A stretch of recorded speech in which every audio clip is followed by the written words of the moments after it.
रहे थे, तो उसमें अपन ने क्या देखा था कि सारे के सारे सॉलिड्स हर लिक्विड में डिसॉल्व नहीं होते। वो तो आपको पता ही, you can't dissolve sand in water, ठीक है ना?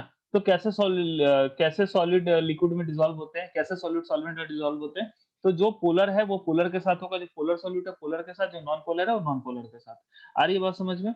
उसके बाद अपन ने देखा था डाई सॉल्यूशन क्या होता है? Dissolution is a process of just basically a process of adding a solute in a solvent. Okay, आ रही है बात समझ में? ठीक है ना? Okay, it is just a process of adding a solute in a solvent. Okay ना? क्लियर है?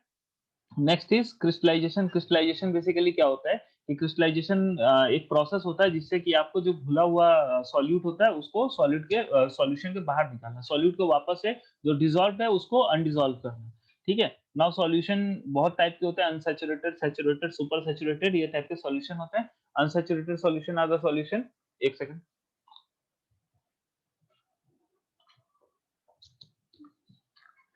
थोड़ा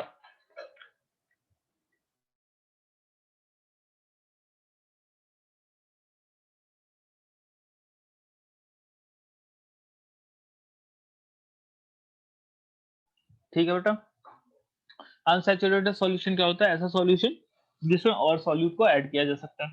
सैचुरेटेड सॉल्यूशन क्या होता है? जिसमें और सॉल्यूट को ऐड अपन नहीं कर सकते। सुपर सैचुरेटेड क्या होता है? जिसमें हद से ज्यादा सॉल्यूट एडेड हो ऑलरेडी। ठीक है, तो ये अपन ने सारी चीजें देखी थी। ओके, नाउ यहीं तक पढ़ा था ना? ठीक है,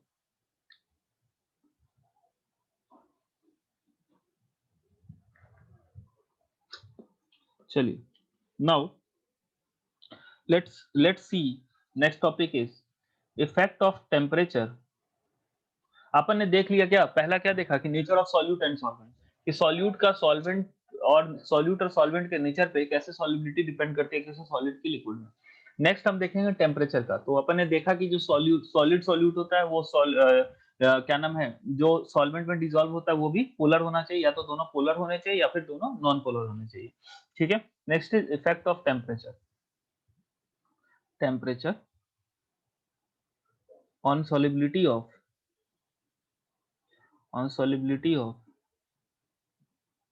of solid in a liquid, in a liquid, in a liquid। ठीक है बेटा, देखिएगा। जस्ट लाइक कि अगर मैं टेम्परेचर की बात करूं, ठीक है ना, तो टेम्परेचर सॉलिबिलिटी को पे असर करता है। मैंने बोला टेम्परेचर एक ऐसी चीज है ना, हर चीज में उंगली करती है।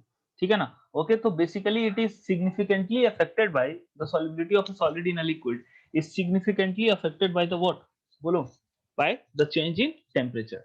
ओके, आ रही है बात समझ में? तो बेसिकली होता क्या है, कैसे ये अफेक्ट करता है, देखिएगा।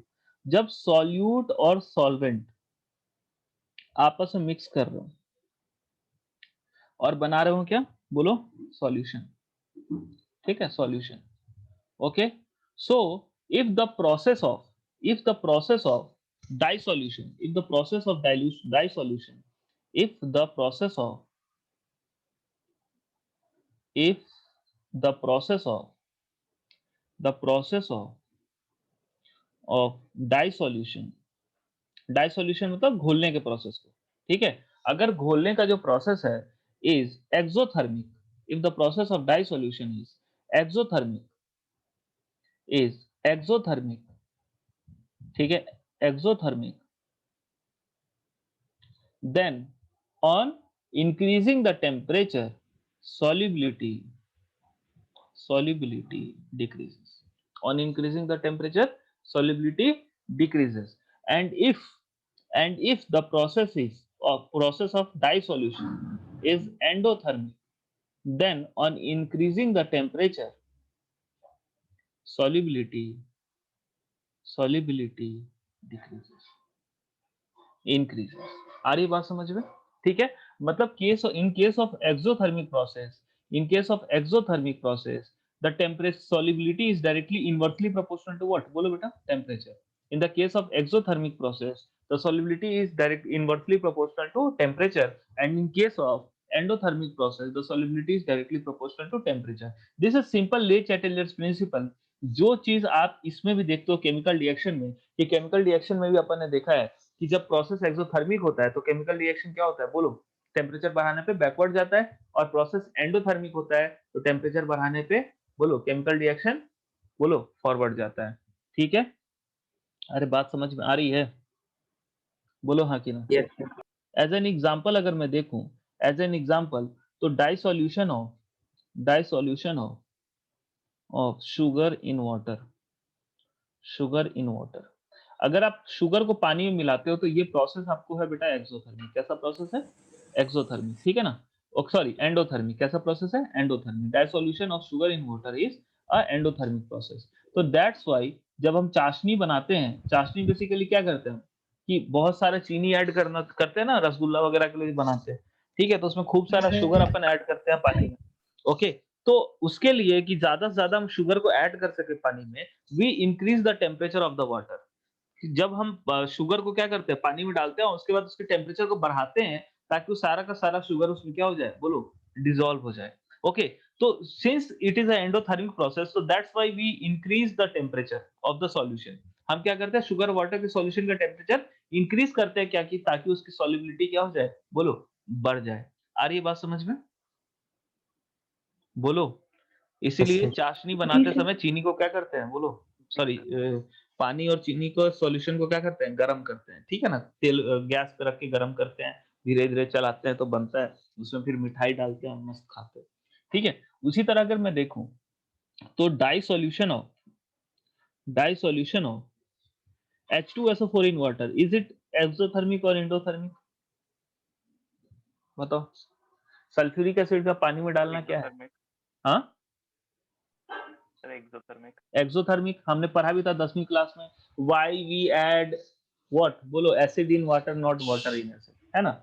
ठीक है? क्योंकि वो हाईली एक्सोथर्मिक प्रोसेस होता है। तो इसमें अगर आप टेम्परेचर को बढ़ाओगे, इसमें अगर आप इसमें अगर आप टेम्परेचर को बढ़ाओगे तो आपका सॉल्युबिलिटी क्या होगा बेटा? बोलो। If the temperature is increased solubility will be decreased. इसमें क्या होगा बेटा एंडोथर्मिक है, if the temperature is increased solubility will increase. कोई दिक्कत? बोलिए बेटा, सबको समझ में आ रहा है? जी। ठीक है, चलिए नेक्स्ट देखते हैं। या फिर हम दूसरे भाषा में क्या कह सकते हैं, डेल्टा एच एंडोथर्मिक का मतलब क्या होता है? बोलो। डेल्टा एच क्या होना चाहिए?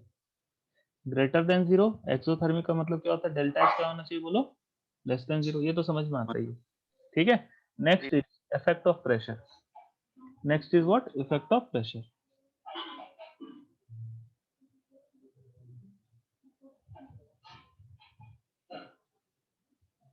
Okay, so let's see effect of pressure.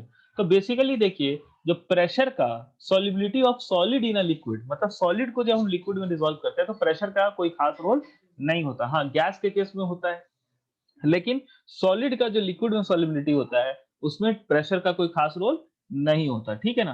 तो मैं सिंपली लिख सकता हूँ कि प्रेशर, क्योंकि आप जानते हो ना कि प्रेशर कहाँ पे काम आता है, प्रेशर बेसिकली का रोल कहाँ आता है? जहाँ पे इंटरमॉलिक्यूलर स्पेस हो और उसके अंदर आप किसी चीज को दबा के घुसा सको। जब लिक्विड के अंदर आप सॉलिड को मतलब कि डाल रहे हो, ठीक है? तो वहां आप मतलब कि प्रेशर लगा के आप कंप्रेस नहीं कर सकते लिक्विड को और सॉलिड को। मेरी बात समझ में आ रही है कि नहीं? आप सॉलिड या लिक्विड को प्रेशर लगा के कंप्रेस नहीं कर सकते, ये तो अपन जानते हैं ना?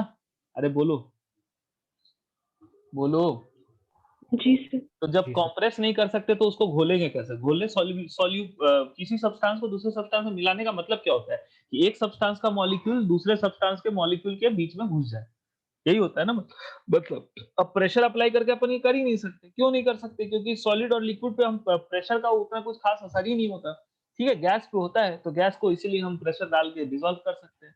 ठीक है, उस पे हम बाद में बात करेंगे उसकी। ठीक है, तो अपन लिख सकते हैं कि pressure does not have pressure does not have any significant effect any significant effect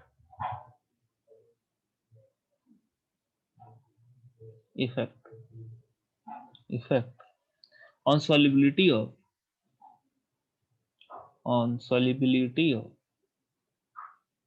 solids in liquids on solubility of solids in liquids। ठीक है, It is so because it is so because solids and liquids are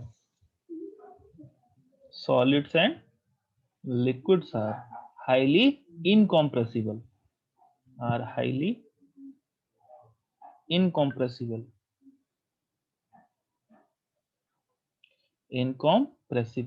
ठीक है ना, are highly incompressible, okay, and practically remain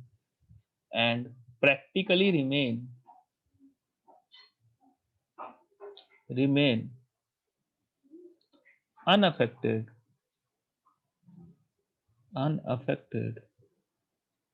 by pressure, and practically remain unaffected by pressure. Okay, any problem? Shall we move? Yes, sir. जी Okay. Sir. Okay, so the next is effect of solubility of gases in liquids. Now let's see how to solubility of gases in liquids. ये सब basic terms हैं, अभी तो कोई law वो आया नहीं है, अभी यहाँ से लॉ आना शुरू होगा. ठीक है, अब देखिए बेटा, जो गैसेस होती है ना, उसको सारी चीज अफेक्ट करती है. ठीक है, nature of solute and solvent भी इफेक्ट करेगा. ठीक है, आपको प्रेशर भी इफेक्ट करेगा और टेम्परेचर भी इफेक्ट करेगा. ओके, क्योंकि ये कॉम्प्रेसिबल होती हैं गैसेस. तो अगर मैं बोलूं कि फैक्टर्स अफेक्टिंग, तो सबसे पहले अगर मैं फैक्टर्स अफेक्टिंग की बात करूं, तो सारे फैक्टर्स अफेक्ट करते हैं इसको. जो भी अपने ऊपर में लिखे थे कि क्या-क्या फैक्टर्स अफेक्ट कर सकते हैं सॉल्युबिलिटी को, तो उसके सारे फैक्टर्स गैस इन या लिक्विड को अफेक्ट करते हैं. तो फैक्टर्स अफेक्टिंग क्या-क्या हो जाएंगे बेटा, बताओ क्या-क्या हो जाएंगे? दैट इज आपका नेचर ऑफ गैस, जो आपका क्या है, बोलो, solute. Second, nature of liquid, जो आपका क्या है, सॉल्वेंट. थर्ड, इफेक्ट ऑफ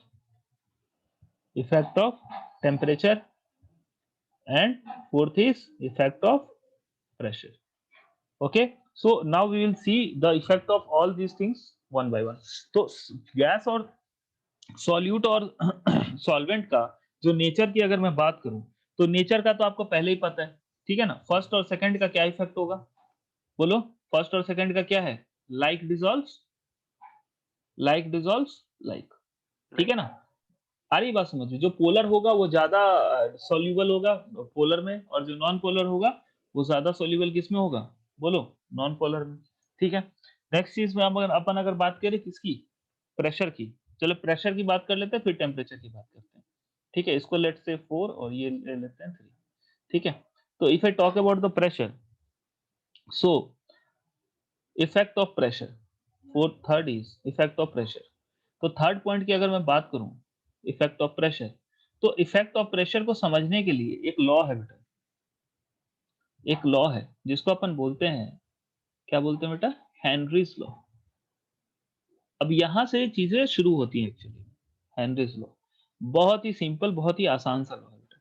ठीक है, हेनरी ने क्या बोला, ठीक है ना, हेनरी ने जो डिफाइन किया सॉल्युबिलिटी को, मतलब कि इफेक्ट ऑफ प्रेशर को किसके लिए डिफाइन किया, हेनरी डिफाइंड इट फॉर, बोलो, डिफाइंड इट फॉर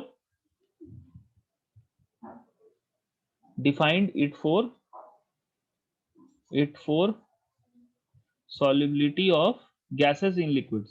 मतलब मैं इसीलिए ये लिख रहा हूं ताकि आप हेनरी लॉ का लॉ को कहीं और ना लगा दो. समझ रहे हो ना, ऑफ गैसेस इन लिक्विड्स. ठीक है ना, इन लिक्विड्स. ठीक है बेटा. ओके, अब हेनरी ने बेसिकली बोला क्या, हेनरी ने बोला कि solubility of a gas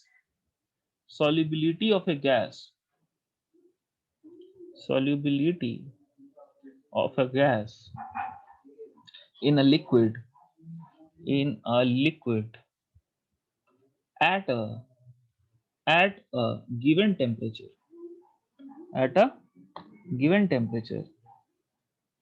given temperature is directly proportional to is directly proportional to proportional to the pressure at which it is dissolved okay. तो बेसिकली इसका मतलब क्या है, कि जो किसी भी गैस का जो सॉल्युबिलिटी है ना बेटा, किसी भी गैस का जो सॉल्युबिलिटी है, ठीक है, वो किस पे डिपेंड करेगा, उसके बोलो प्रेशर, प्रेशर। ठीक है, solubility will depend upon pressure, ठीक है, विल डिपेंड अपॉन प्रेशर, ठीक है, ऐसे लिखता हूं सीधा सीधी, solubility is directly proportional to what, pressure। But ये किसके केस में, सिर्फ गैस के केस में, किसके केस में, सिर्फ गैस के केस में। नाउ solubility बेसिकली क्या है, it is the maximum amount of solute that is dissolved in a solvent.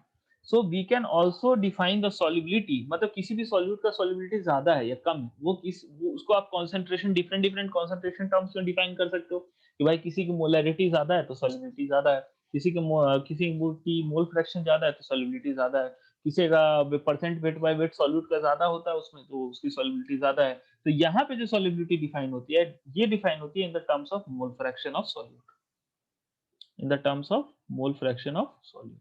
So basically mole fraction of solute is directly proportional to pressure. Are you all getting my point? ठीक है, अब यहां से अगर आप इसको सॉल्व कर दोगे, मैं उल्टा कर देता हूं, तो प्रेशर को अगर आप ये प्रोपोर्शनैलिटी के जगह अगर एक कांस्टेंट लगा दो KH into मोल फ्रैक्शन, ठीक है, तो प्रेशर इज इक्वल टू एक proportionality constant KH into mole fraction, and this KH is called Henry's constant. This KH is called Henry's constant. Any doubts? बोलो बेटा। No sir. No, sir. ठीक है ना, okay. Solute के पीछे हाँ बेटा बोलो। तो सॉल्यूट के पीछे क्या लिखा है?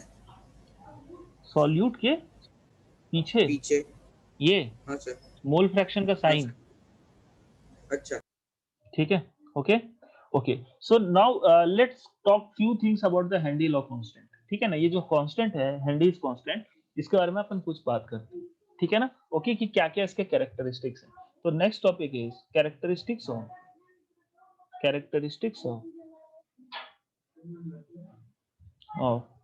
Henrys constant, Henry's law constant,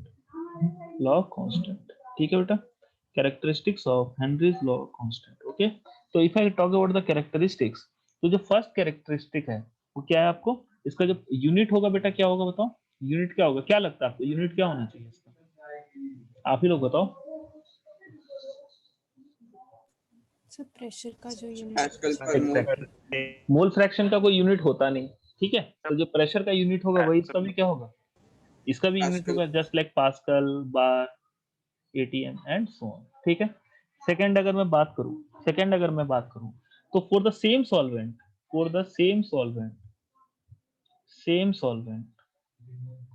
different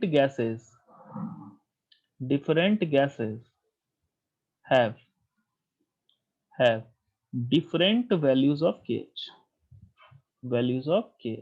तो मतलब कि इससे क्या पता लगता है, बताओ कि KH की वैल्यू किस पे डिपेंड करती है, बोलो, अरे बोलो, नेचर ऑफ गैस। सॉल्यूट पे, हाँ नेचर ऑफ गैस पे, ठीक है ना, आ रही बात समझ में, ठीक है, नेचर ऑफ गैस पे, ठीक है, आ रही बात समझ में, और इसकी जो वैल्यू है, ठीक है, and the value of the KH is directly proportional to what, बोलो टेम्परेचर, मतलब कि टेम्परेचर बढ़ाने से KH की वैल्यू क्या होती है, बोलो बेटा, बोलो घट जाती है, आ रही बात समझ में, ठीक है। Now the third point is, ठीक है, कि आपको आप एक चीज देखिए, अगर मान लो मैं अगर KH के टर्म में बात करूं, अगर मैं मोल फ्रैक्शन और KH के बीच में रिलेशन देखूं, हाँ बोलो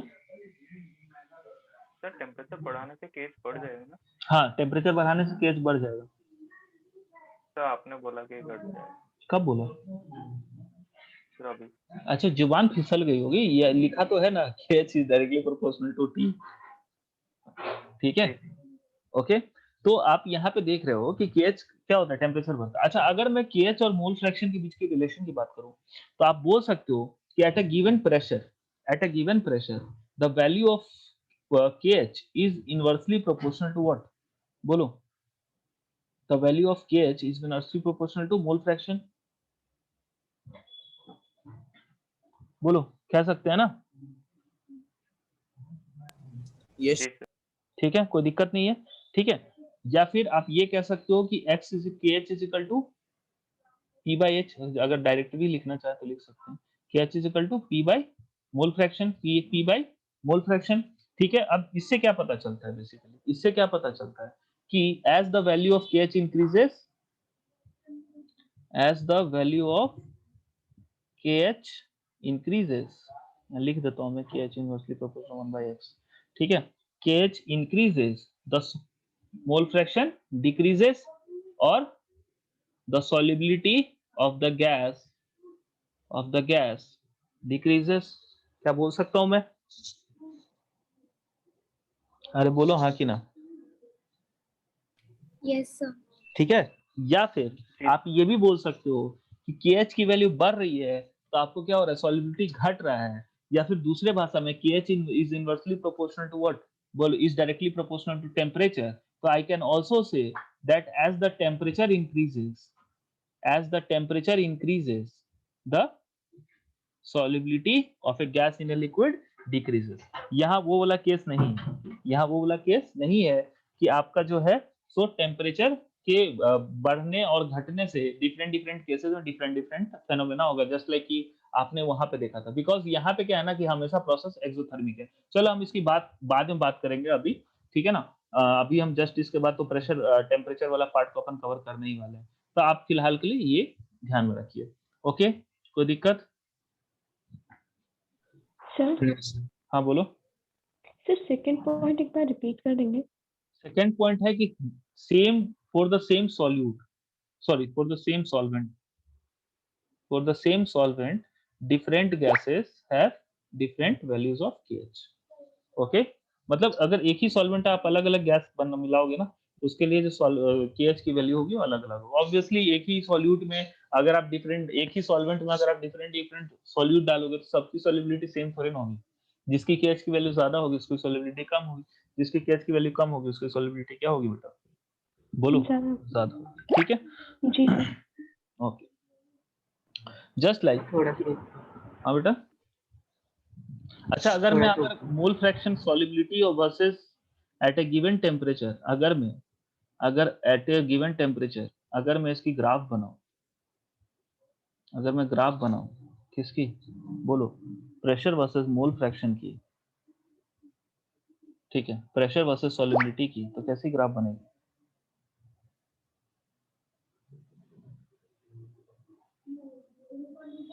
लेट्स से ये आपका एक ग्राफ है, यहाँ पे है, ये वाला है आपका प्रेशर। लेट्स से आप HCl को डिसॉल्व करो साइक्लोहेक्सेन में। थोड़ा सा अलग केस लेते हैं, हमेशा वही वाटर वाला केस ले लेके थक गए।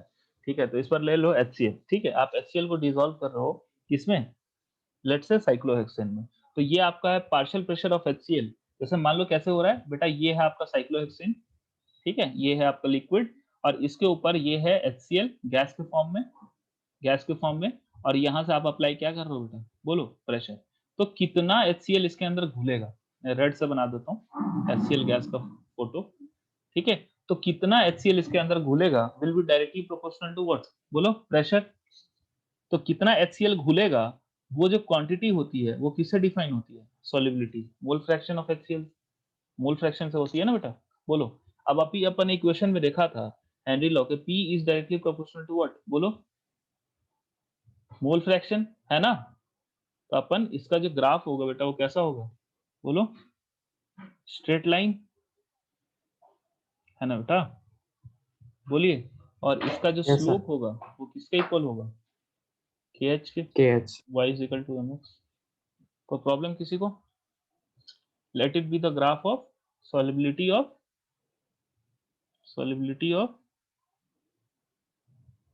of HCl in cyclohexane, let's say। ठीक है, सॉरी साइक्लोहेक्सेन। ठीक है, चलिए आगे बढ़ जाएं। Yes yes now there are some note points तो आपको, हाँ बोलो। सर ऊपर में थोड़ा डाउट है सर। हाँ बोलो कहाँ पे। सर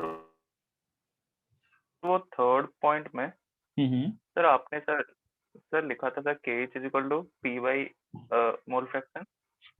सर तो फिर यहाँ पे सर अगर KH बढ़ जाएगी तो मोल फ्रैक्शन घटेगा। सर तो फिर यहाँ पे प्रेशर नेट मतलब प्रेशर में क्या इफेक्ट आएगा? क्या बेटा प्रेशर में?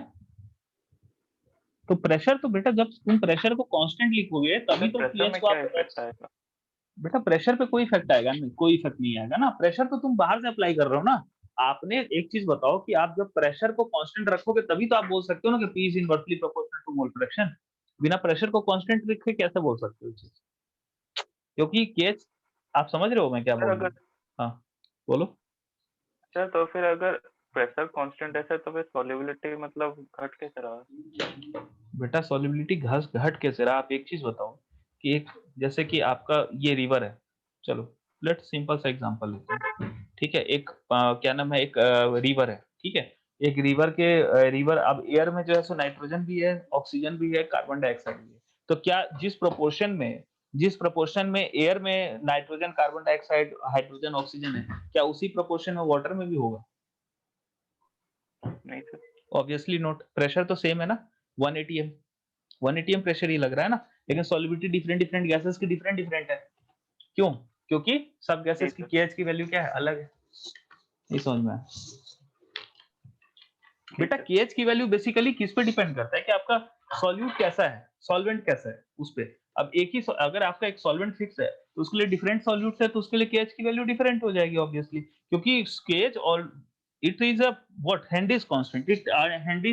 Henry law tells us about the solubility. Obviously the solubility of a particular solute in a solvent will depend upon the nature of the solute and solvent. तो ये वही नेचर को बताता है एक तरह से आप बोलो तो। समझ में आया? नहीं आया? जी सर। आ गया? चलो ठीक है। Now there are some note points, देखिएगा थोड़ा।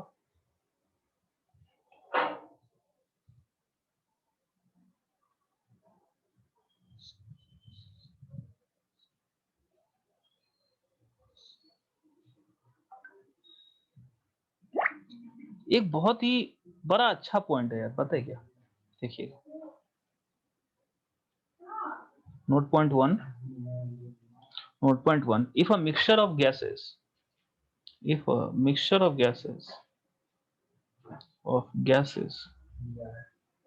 is brought in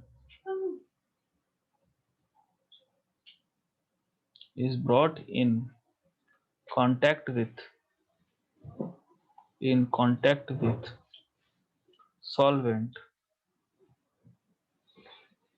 each constituent gas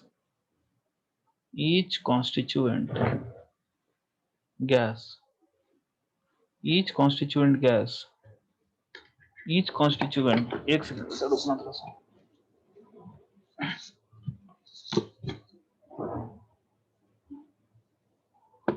ठीक है, each constituent gas dissolves in proportion to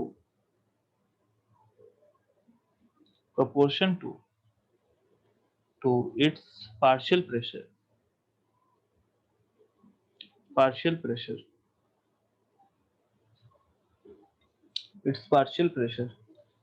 ठीक है।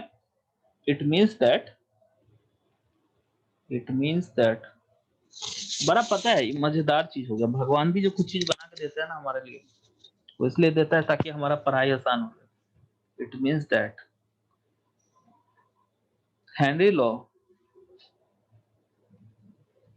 Henry's law applies to each gas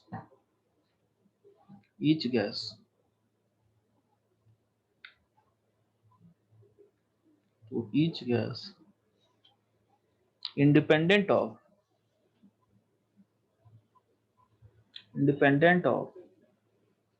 of pressure of other gases.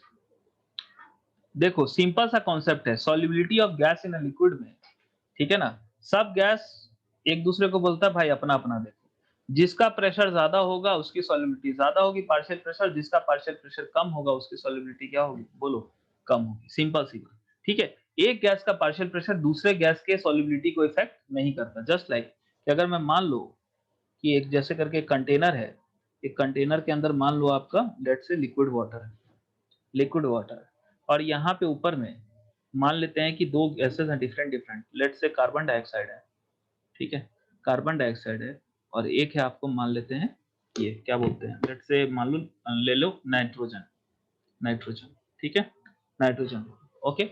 Now now the solubility of nitrogen will depend upon the partial pressure of nitrogen, and the solubility of carbon dioxide will depend upon the partial pressure of carbon dioxide. एक दूसरे की solubility को से ये यहाँ पे partial pressure से फर्क नहीं पड़ता। क्या मेरी बात समझ में आ रही है? बोलो हाँ कि ना। सब अपना अपना यहाँ देखते हैं। अरे ठीक है, अब वैसे भी नहीं पड़ेगी ना, सब गैस तो अपना प्रेशर लगा रहा है भाई, जितना प्रेशर लगाएगा वो गैस उतना डिसॉल्व होगा, दूसरे गैस से मतलब ही क्या है। ये कुछ कुछ आपको अगर ध्यान में हो तो डाल्टन्स लॉ जैसा ही लगता है। आ रही बात समझ में कि कोई भी चीज जो पार्शियल प्रेशर जो गैस लगाएगा वो डिपेंड करेगा कि उसका मोल फ्रैक्शन गैस का कितना है मिक्सचर में। अरे क्लियर है? तो यहाँ भी सॉल्युबिलिटी उस गैस की ज्यादा होगी जिसकी मोल फ्रैक्शन मिक्सचर में ज्यादा होगी, मोल फ्रैक्शन ज्यादा होगी तो ऑब्वियसली उसका पार्शियल प्रेशर ज्यादा होगा। आगे अपन इसको रिलेट करेंगे डाल्टन्स लॉ से, टेंशन मत लो, ठीक है। यहाँ तक क्लियर है सबको? बोलो हाँ कि ना। सिंपल से याद रखना, हर गैस पे हम अलग से हेनरी लॉ लगा सकते हैं। कार्बन डाइऑक्साइड के लिए अलग से हेनरी लॉ लगा सकते हैं, और फिर नाइट्रोजन के लिए भी अलग से हम हेनरी लॉ लगा सकते हैं। बहुत इंपॉर्टेंट स्टेटमेंट है बेटा, बहुत हेल्प करेगा, ठीक है। चलो नेक्स्ट आते हैं बेटा, नेक्स्ट स्टेटमेंट पे, नेक्स्ट स्टेटमेंट पे आते हैं। नेक्स्ट नोट पॉइंट इज कि Henry law can also be expressed in other forms also. जैसे कि मैंने क्या बताया, हेनरी लॉ क्या है, बोलो, solubility of gas in is directly proportional to pressure, वो ये बोलता है। अब वहां पे जो KH है वो आपको हेनरी लॉ कांस्टेंट है। उसी तरह अगर आप चाहो तो आप हेनरी मतलब कि हेनरी लॉ को आप लेट्स से आप मास के टर्म में भी एक्सप्लेन कर सकते हो। आ रही बात समझ में कि let's say mass of the solute dissolved in a given solution is directly proportional to its, बोलो, पार्शियल प्रेशर। ये भी तो लिख सकते हो ना सॉल्युबिलिटी को।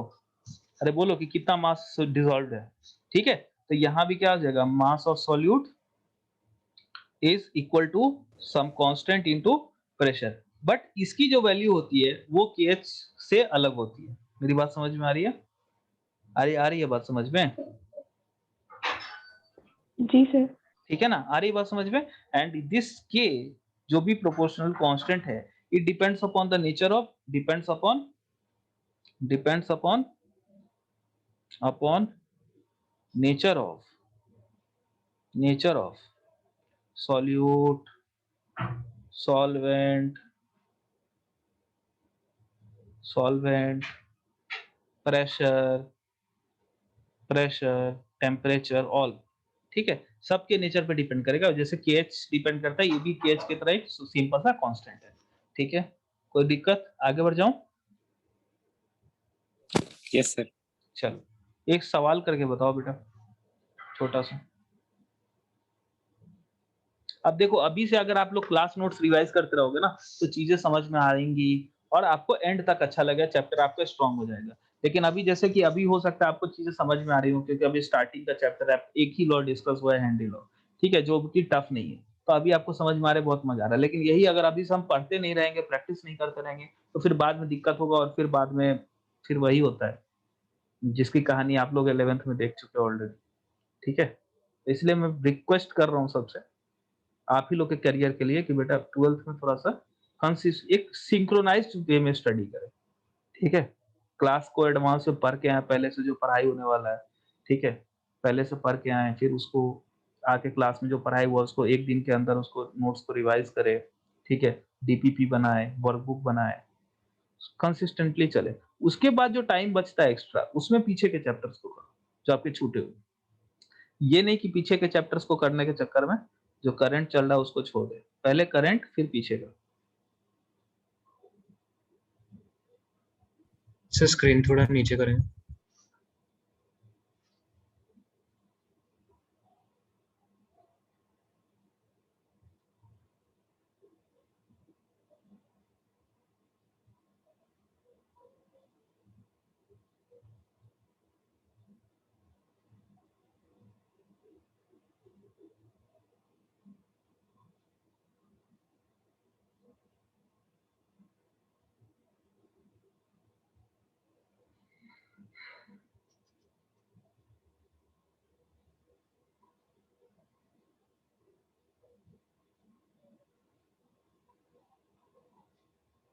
सर वो 10⁵ है कि 9 है? कहाँ पे बेटा? 10⁵ सर वो 10⁵ कितना है? 10⁵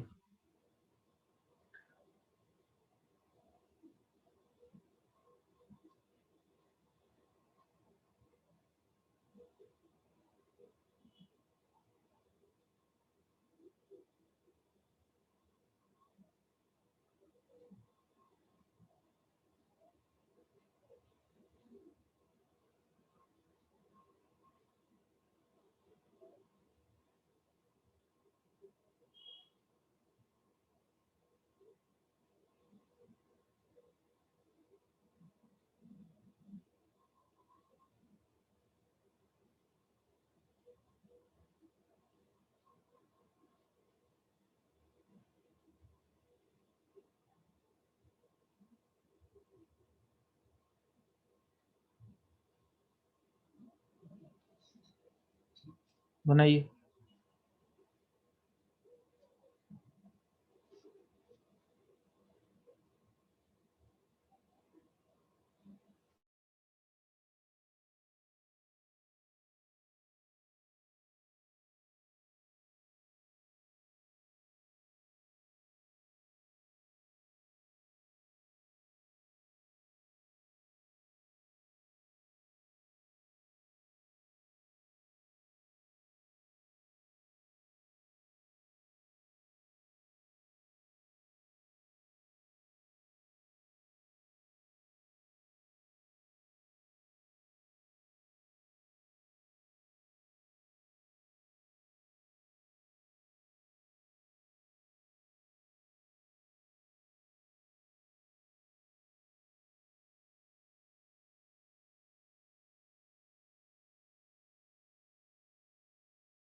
बन गया? आंसर भेजो जल्दी। एक मिनट। आंसर भेजो।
सर ए।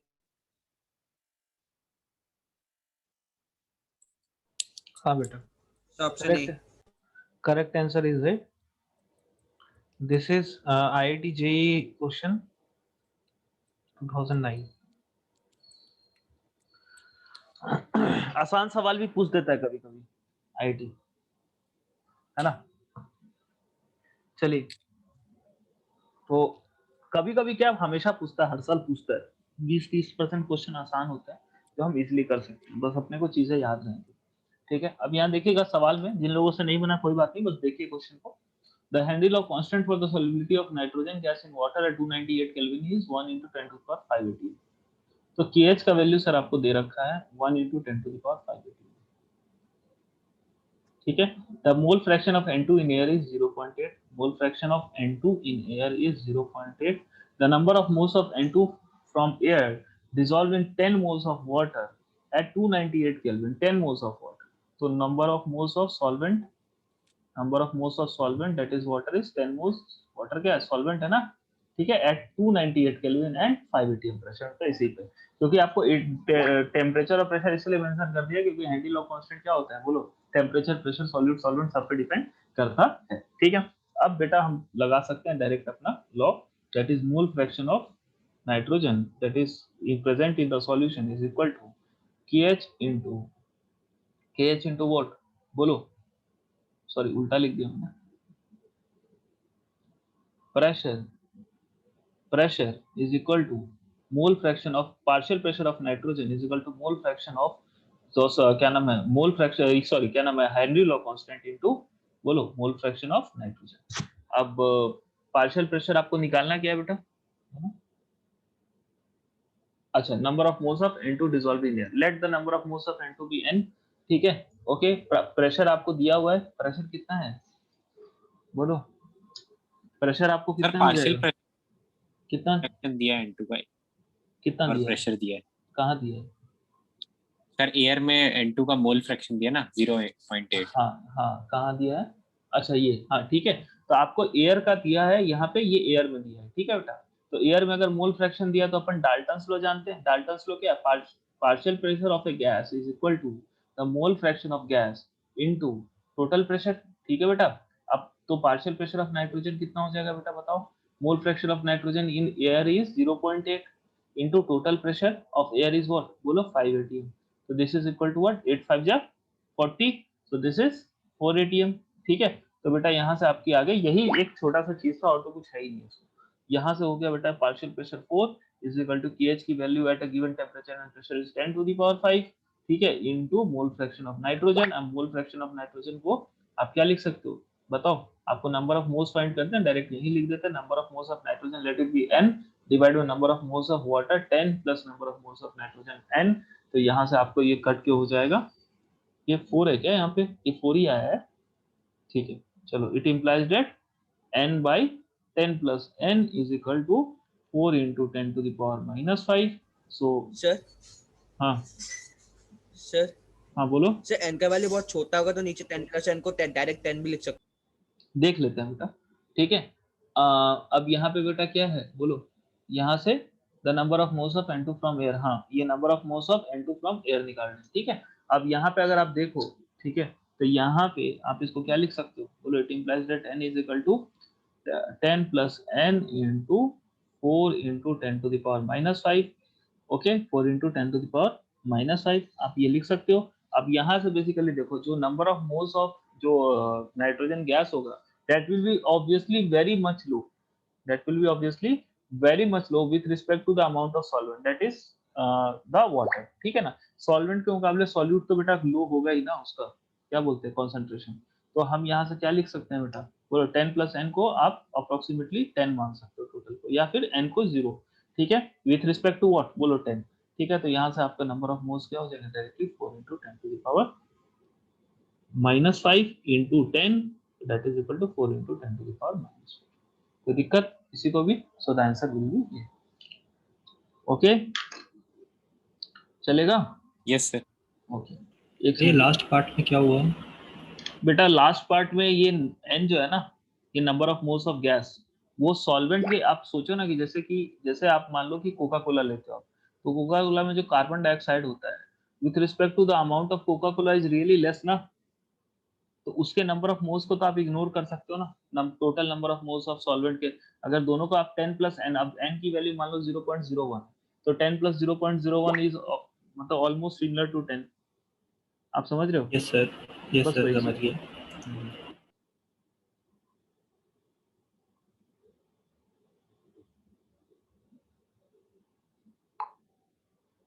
सर बोलो बेटा।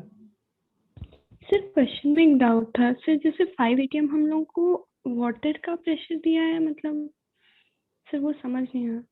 वाटर का कहाँ दिया बेटा? बोला है 5 सर atm वो टोटल लिखा है प्रेशर है एटमॉस्फेयर का, जो ऊपर में जो भी गैसेस हैं ओवरऑल एयर में नाइट्रोजन के अलावा बाकी चीजें भी होंगी ना। जी सर। अब ये 1 atm का मतलब 5 atm दे दिया है। जी सर। ठीक है, ओके। एक second.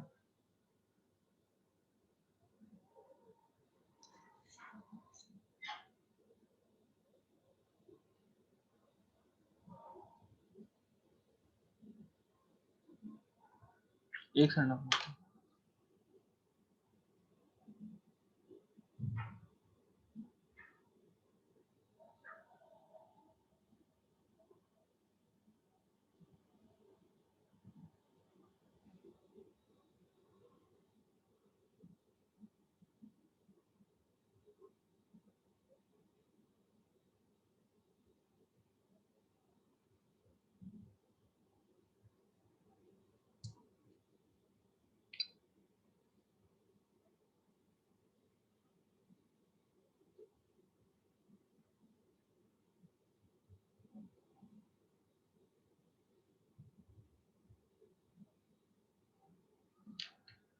Okay, so now the next is, अच्छा अगर मैं इसकी ग्राफ अगर बनाता हूँ, लेट्स से ऐसे ही बात करते हैं, अगर मैं ग्राफ बनाता हूँ, okay, let's say solubility versus temperature का, सॉल्युबिलिटी वर्सेस टेम्परेचर का।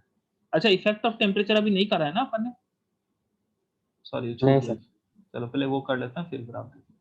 इफेक्ट ऑफ टेम्परेचर मुझे लगा करवा दिया, ठीक है। अच्छा एक चीज बताओ, लेट्स से मैं एग्जांपल लेता हूँ कि आपने एक कंटेनर लिया, इस कंटेनर में मान लो कोका कोला है,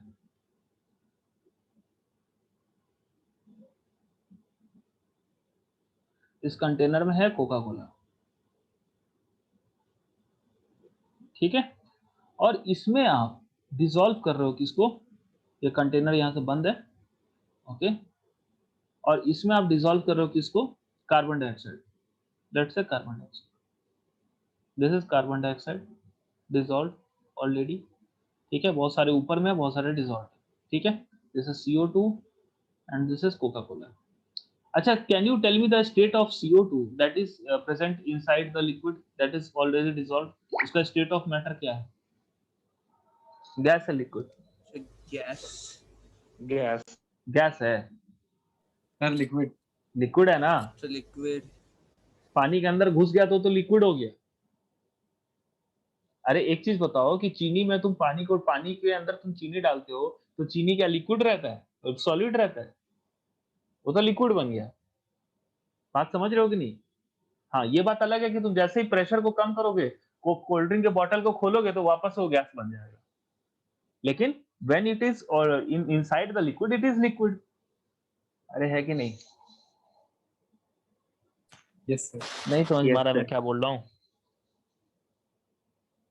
ठीक आ सर। रहा है?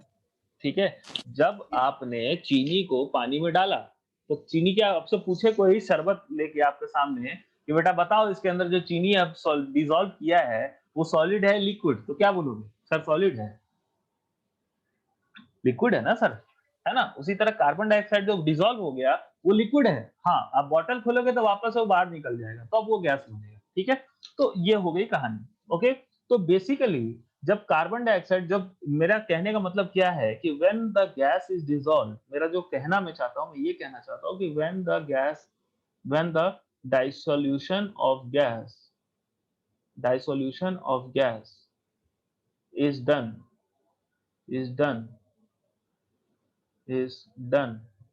in बोलो in liquid solvent, ठीक है। the state of matter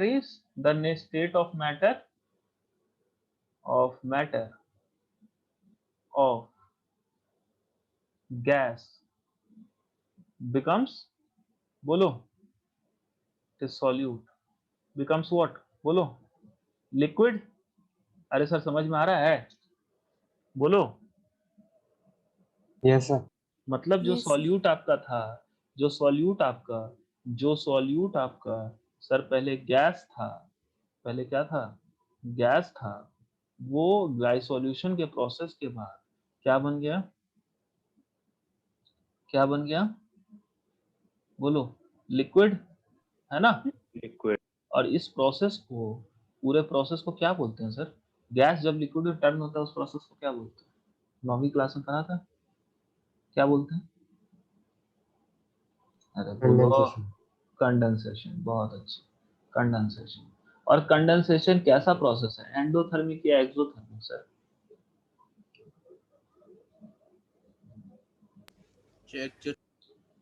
अरे कंडेंसेशन कैसा प्रोसेस है? एक्सो ना, हीट निकलता है ना कंडेंसेशन में।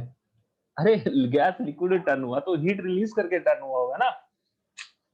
अरे हाँ या ना? तो ये प्रोसेस कैसा है? Yes sir. एक्सोथर्मिक। और अपन ने अभी पढ़ा था थोड़ी देर पहले कि कोई भी प्रोसेस जब एक्सोथर्मिक होता है तो टेम्परेचर बढ़ाने से उसका सॉल्युबिलिटी क्या होता है, बोलो, घटता है। और टेम्परेचर घटाने से सॉल्युबिलिटी बढ़ता है, ठीक है। तो इसके केस में, गैस के सॉलिड में, लिक्विड में सॉल्युबिलिटी के केस में कोई एक्सेप्शन नहीं है कि आपको प्रोसेस एक्सोथर्मिक होगा तो सॉल्युबिलिटी बढ़ेगा, सॉरी घटेगा, एंडोथर्मिक होगा तो बढ़ेगा, बिकॉज यहाँ पे हर प्रोसेस क्या है, एक्सोथर्मिक ही होगा।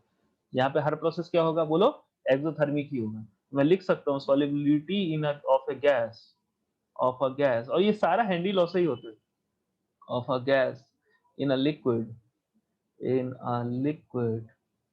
is always what, बोलो, exothermic, always exothermic, hence exothermic होता delta H less than, hence solubility of the gas will always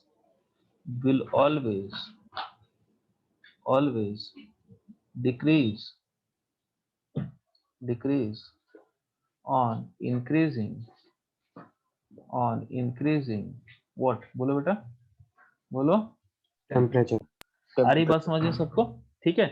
मतलब कि आप टेम्परेचर बढ़ेगा तो सॉल्युबिलिटी हमेशा क्या होगी, बोलो, बढ़ेगी। यही चीज बेटा मैं यहाँ पे बोल रहा था कि आप देखो यहाँ पे कहाँ गया, देखो यहाँ कहाँ गया, अभी लिखा था ना कहीं पे टेम्परेचर वाला, जो मैंने बोला था बाद में बताऊंगा थोड़ी देर में।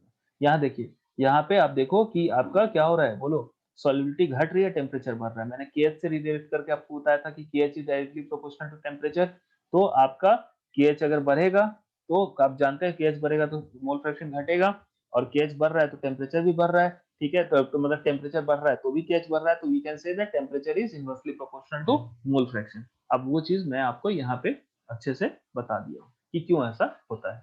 कोई दिक्कत, बोलिए बेटा, है कि नहीं, बोलिए सर। No sir. हाँ बोलो। सर मोल फ्रैक्शन और टेम्परेचर में तो कोई रिलेशन नहीं होता ना? इतना मारूंगा ना पेट में, क्या बोलो, मतलब कि कैसे नहीं होता बे, बताओ। मोल फ्रैक्शन ऑफ सॉल्यूट और टेम्परेचर में कोई अंतर नहीं होगा। अबे हेनरी लॉ जितना सारा अभी चीज पर है, सॉल्युबिलिटी टेम्परेचर, मतलब तुम क्या कह रहे हो कि सॉल्युबिलिटी टेम्परेचर पे डिपेंड नहीं करता? तो पिछले 2 क्लास में हम लोग कर क्या रहे हैं? नहीं सर, अच्छा हाँ पढ़ता है सर, वो मैं कंफ्यूज नहीं, क्या कंफ्यूज हो तो बता पहले सर। नहीं, मैं वो सोचता मोल फ्रैक्शन जितने हैं उतने ही है तो कैसे इफेक्ट होगा, लेकिन सर वो सॉल्युबिलिटी बढ़ेगी तो। मोल फ्रैक्शन ऑफ सॉल्यूट में बोल रहा हूँ, ओवरऑल मतलब मोल फ्रैक्शन ऑफ सॉल्यूट बोल रहा हूँ, ठीक है। हाँ सर, समझ गया।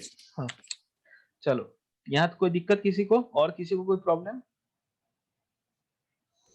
No sir. ओके ठीक है, तो ये हो गई आपकी यहाँ तक की कहानी, ठीक है।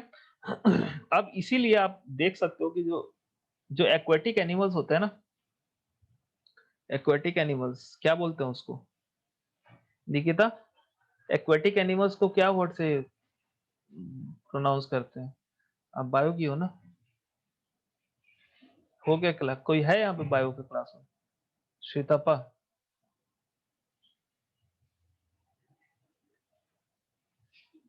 एक्वाटिक एनिमल्स का कोई डेफिनेट नेम नहीं होता। मतलब जो लोग पानी में रहते हैं उसको कुछ डेफिनेट नेम से नहीं बोलते हैं? Sir marine organism. हाँ सर, वो बोल सकते हैं। मराइन मरीन होता है, मरीन। Yes sir. अच्छा, तो अपन क्या लिख सकते हैं कि due to the above reason, due to the above reason aquatic animals या life is more comfortable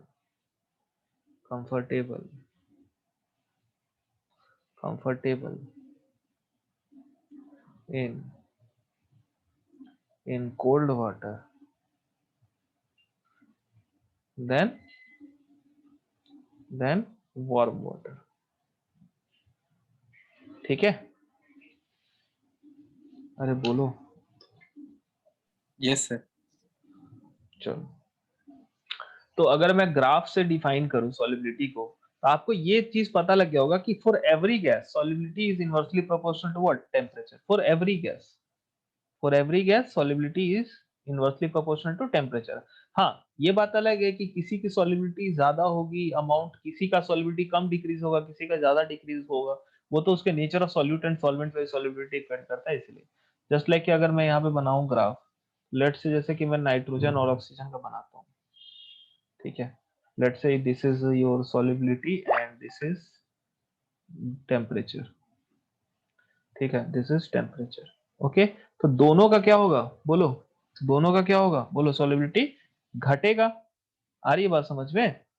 दोनों का solubility क्या होगा? घटेगा। बट ऑक्सीजन का विथ रिस्पेक्ट टू एक गिवन टेम्परेचर पे solubility ज्यादा होता है विथ रिस्पेक्ट टू व्हाट? बोलो नाइट्रोजन। ये आईआईटी के सब क्वेश्चन भी आया था आईआईटी में, ठीक है, कि किसकी solubility ज्यादा होगी इस गैस की। उसमें ऑप्शन दिए थे कार्बन डाइऑक्साइड, ऑक्सीजन, नाइट्रोजन और एक और गैस था कोई, ध्यान में नहीं है, ठीक है, ये एडवांस में। ओके, समझ आ रहा है? सर कार्बन डाइऑक्साइड का सबसे ज्यादा होता होगा। हाँ, कार्बन डाइऑक्साइड का ऑब्वियसली ज्यादा होगा, सबसे ज्यादा, ठीक है। चलो आगे बढ़ जाए, आगे बढ़े। Yes sir. चलो next is application of Henry's law. ये आप लोग एनसीईआरटी से पढ़ लीजिएगा।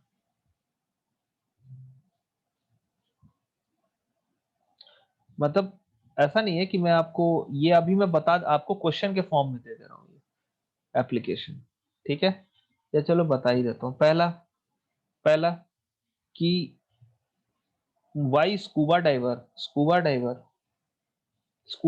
जो होते हैं बेटा, डाइवर्स, ठीक है,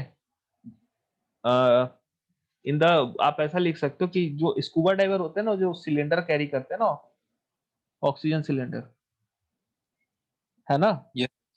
ठीक है, स्कूबा डाइवर्स, ठीक है, ब्रीदिंग सिलेंडर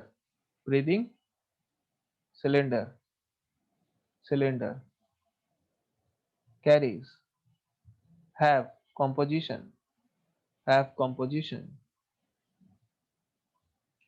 इस अराउंड में, अराउंड अप्रोक्सीमेट कंपोजिशन लिख देता हूँ, अराउंड 12% हीलियम रहता है, 56% नाइट्रोजन रहता है और 32% के आसपास ऑक्सीजन रहता है। अब ऐसा होता क्यों है? जबकि नॉर्मल, मतलब नॉर्मल एयर उस सिलेंडर में नहीं होता है। क्या होता है उसमें? क्या होता है? नाइट्रोजन का परसेंटेज घटा दिया जाता है हीलियम और ऑक्सीजन को ऐड करके, ठीक है।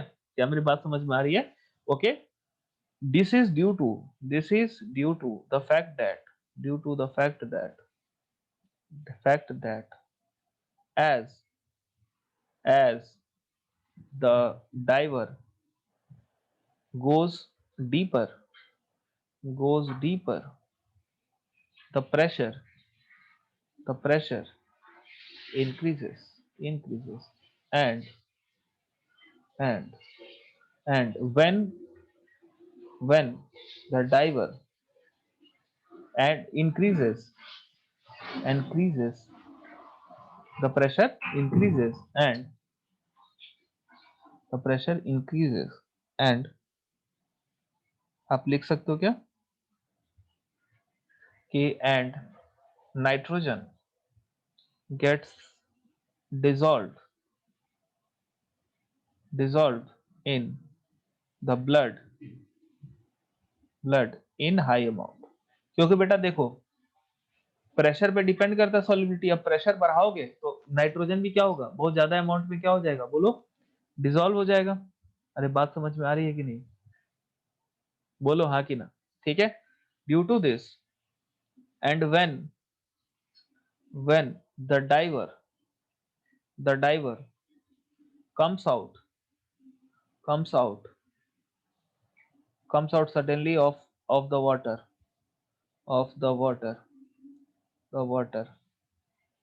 the gas, the nitrogen gets undissolved,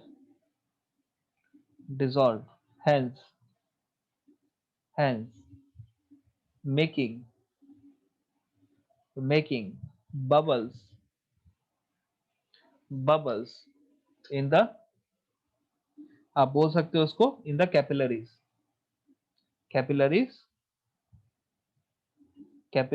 and creating a medical situation called bends,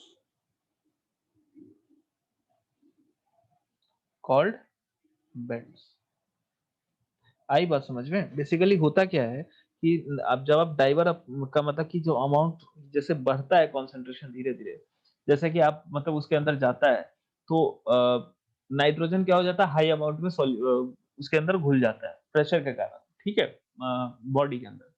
अब जैसे ही आप वो डाइवर अचानक से ऊपर आता है तो जो नाइट्रोजन डिसॉल्व है वो तो भाई प्रेशर कम होने से वापस से क्या हो जाएगा, बोलो बाहर निकलेगा in the form of gas.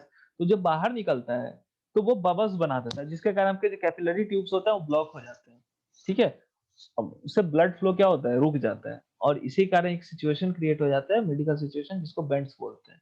तो इसी को अवॉइड करने के लिए क्या किया जाता है, नाइट्रोजन का परसेंटेज को घटा दिया जाता है और उसके जगह इनर्ट गैस डाल दिया जाता है, हीलियम, ताकि, क्योंकि हीलियम की सॉल्युबिलिटी नाइट्रोजन से क्या होती है, बोलो कम होती है।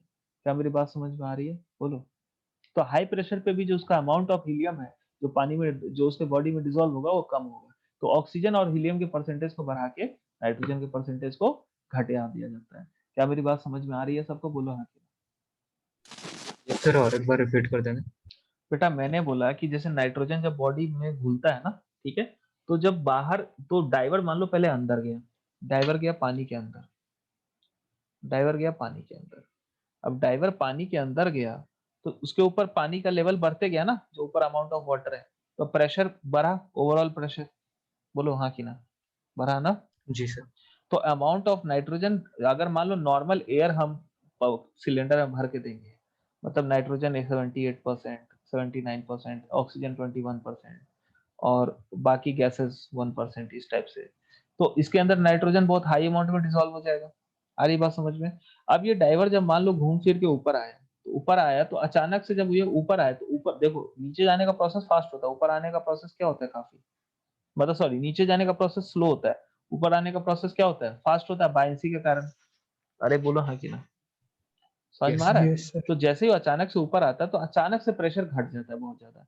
तो प्रेशर घट जाता है तो जो बॉडी के अंदर जो आपको ये डिसॉल्व है नाइट्रोजन, वो अचानक से क्या आएगा, जैसे बाहर, just like opening of bottle of cold drink, ठीक है, कोल्ड ड्रिंक के बॉटल खोलते हैं ना, तो कैसे गैस सारा बाहर निकलता है अचानक से, ठीक है, बबल बन बन के। तो वैसे हम जब निकलते हैं तो जो डाइवर के बॉडी में जो ब्लड है उसमें बबल्स बनने शुरू हो जाते हैं, और उस बबल से जो कैपिलरी ट्यूब्स होते हैं वो ब्लॉक हो जाते हैं।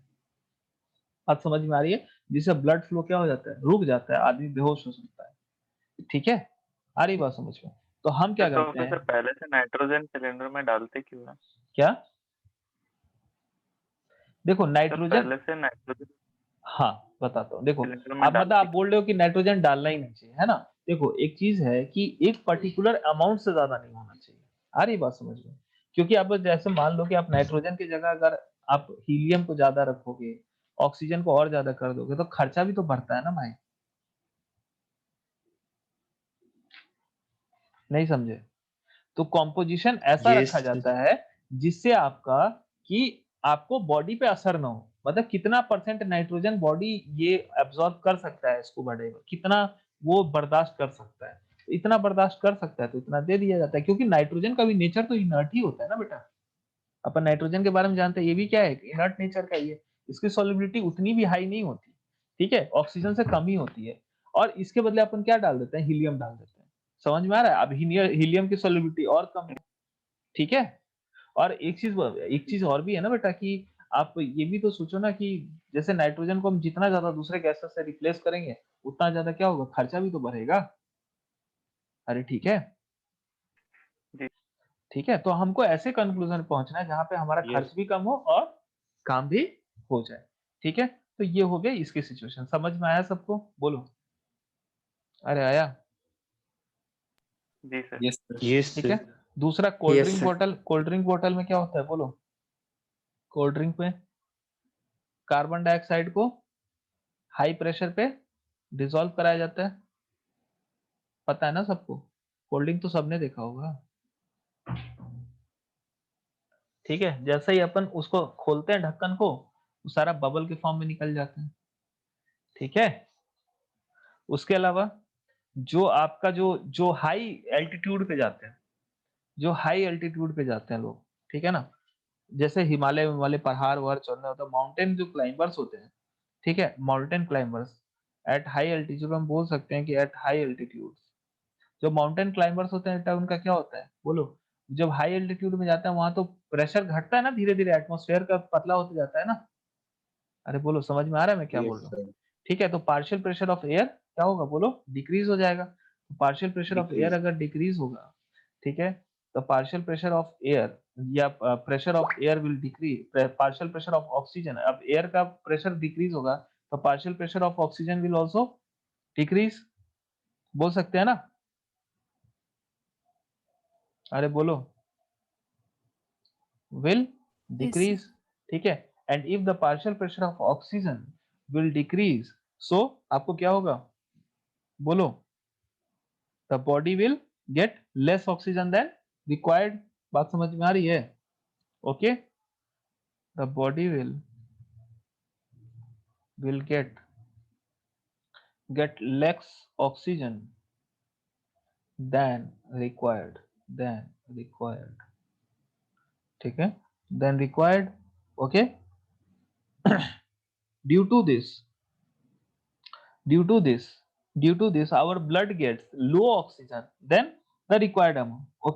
Okay, and इसी चीज से क्या होता है बोलो? due to low concentration of blood, due to low concentration, आपने देखा होगा डॉक्यूमेंट्री वगैरह में कि कोई ऊपर पहाड़ पे जाता है, उसका कंसंट्रेशन लो हो जाता है, बेहोश हो जाता है, ऐसा हो जाता है। आ रही बात समझ में? ठीक है, concentration of oxygen in blood blood people are people become people become weak they are unable to climb, they are unable to, या unable नहीं बोल सकते हैं, मतलब कि हाँ unable भी बोल सकते हैं, unable to think clearly, ठीक है, लॉस ऑफ मेमोरी लॉस होता है, ठीक है। एंड एक सिम्टम बोलते हैं इसको, अ सिम्टम कॉल्ड एनोक्सिया, ठीक है ना, symptoms of a condition called symptoms of a condition called anoxia, अब बेटा इसीलिए जैसे जो आप जानते हो ना, जो जैसे कि जो भी लोग ऊपर जाते हैं, बहुत हाइट पे जाते हैं, उनको पहले एक्लेमेटाइज कराया जाता है। मतलब कि एक उससे थोड़े से कम हाइट पे रख के उसको देखा जाता है कि उसकी बॉडी बर्दाश्त कर पा रही है कि नहीं, और तभी भेजा जाता है। आप जानते हो कि जो कोई बहुत सारा अमरनाथ वगैरह का, पता नहीं किसका, जो अमरनाथ यात्रा और शायद लेह लद्दाख में भी एक पर्टिकुलर हाइट से ऊपर जाने से पहले आपको अपनी बॉडी की चेकिंग करानी होती है, उसी के बाद आपको अलाउ किया जाता है कि आप उस हाइट से ज्यादा जा सकते हो, कि आपकी बॉडी बर्दाश्त कर सकती है कि नहीं। बहुत सारे लोग क्या हो जाता है, बेहोश हो जाते हैं। क्या मेरी बात समझ में आ रही है? आपको शायद पता हो, जैसे इंडियन आर्मी जो है सो वर्ल्ड के हाईएस्ट बैटल ग्राउंड सियाचिन में डिप्लॉयड है, पता है ना आप लोगों को? यस हाँ, सर। तो वहां पे जो सोल्जर्स जो जाते हैं ना, तो उनको मेमोरी लॉस का प्रॉब्लम हो जाता है। मतलब, और वो बहुत सारे लोगों के साथ लाइफ टाइम रहता है। मतलब कि चाबी हाथ में है, ऐसा भी नहीं है कि एकदम गजब टाइप का, थोड़ा बहुत दिखेगा वो कि चाबी हाथ में है, चाबी खोज रहे हैं, जैसे नॉर्मल हमारे लाइफ में होता है, तो वो उनको थोड़ा सा ज्यादा होता है। ठीक है, तो वहां की लाइफ बहुत टफ है, कि वो उनकी बॉडी वीक हो जाती है। ठीक है ना, मतलब कि जैसे इसीलिए सियाचिन वगैरह में ज्यादा दिन के लिए किसी इंसान को नहीं रखा जाता, 3 महीने 4 महीना वो रहते हैं। ठीक है, और फिर उसके बाद वो वापस आ जाता है, ज्यादा से ज्यादा 6 महीना, उससे ज्यादा नहीं रखा जाता है। वो पोस्टिंग उतने ही टाइम की होती है कि आप वहां पे जाओ। मतलब बहुत स्ट्रिक्ट टाइप का चीज है, -50 degree Celsius temperature to 24,000 feet of height. मतलब इट्स लाइक कि that is like a hell. ठीक है ना, मतलब उनकी थिंकिंग कैपेबिलिटी कम हो जाती है, बॉडी का स्ट्रेंथ घट जाता है। वहां पे आप नहा नहीं सकते, शेव नहीं कर सकते। पता है, जैसे वो शेव करते हैं ना, तो शेव नहीं किया करते हैं जो सियाचिन जाते हैं, बिकॉज वो शेव करेंगे ना तो चमड़ा आ जाएगा साथ में। इतना वीक हो, मतलब ठंड के कारण जो इतना जम जाता है ना, कि वो इतना कमजोर हो जाता है कि जैसे आप शेव करोगे तो जो स्किन है वो साथ में आ जाएगा। आ रही बात समझ में? तो ऐसी चीजें होती है। तो दैट्स वाई जो है सो वहां पे ज्यादा दिन तक किसी को रखा नहीं जाता है, क्योंकि उनमें वो सब प्रॉब्लम आ जाती है, वीकनेस की, एनॉक्स, मतलब कि ये सारी जो बीमारी मैंने बताया आपको, ये सारी चीजें due to lack of oxygen and very low temperature. Okay, clear है? तो बस एग्जाम पॉइंट ऑफ व्यू से ये दो वर्ड्स याद रखिएगा, एनोक्सिया और बेंड्स, क्योंकि ये दोनों वर्ड एनसीईआरटी में यूज किए गए, इसीलिए मैं इन पे स्ट्रेस कर रहा हूँ कि बेंड्स क्या होता है, एनोक्सिया क्या होती है। ठीक है, क्लियर है? अरे बोलो। Yes sir.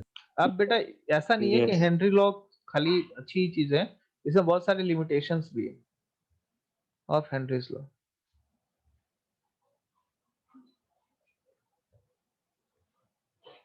ठीक है, क्या क्या लिमिटेशन है देखिएगा। हेनरी लॉ पता है, एक पर्टिकुलर प्रेशर से ज्यादा हो जाएगा तो उस पर काम नहीं करेगा। ठीक है ना, द